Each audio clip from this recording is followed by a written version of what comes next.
Hindi nagsasawa ang premyadong aktor at dating matini idol na si Aga Mulak, na laging paalalahanan ang kanyang kambal na anak na sina Atasha at Andres Mulak.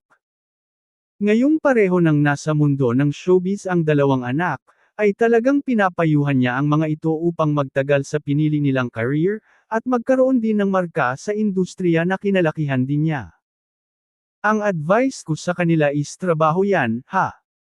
Kung ano yung nakikita nyo sa akin, na ngayon ito yung end result of hard work, so you have to go through that hard work, ang pahayag ni Aga sa panayam ni MJ Felipe para sa isang TFC show.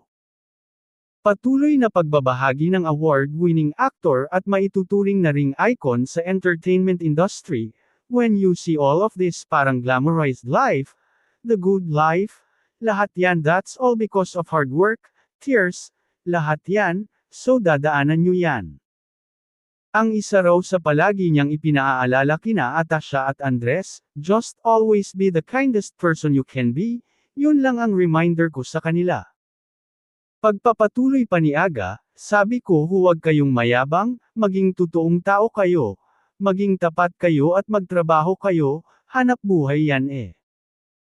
In fairness, nagkakaisa ang mga taga-showbiz at iba pang taong nakakasalamuhan ng kambal, na maayos ang naging pagpapalaki nila ni Charlene Gonzalez sa kanilang mga anak. Bukod sa magagalang at mababait, ay may respeto rin ang celebrity twins. Reaksyon ni Aga, they grew up that way. Growing up ganyan na yung paghuhulmo ko sa kanila, na wala kayong karapatan na maging mayabang sa mundong ito.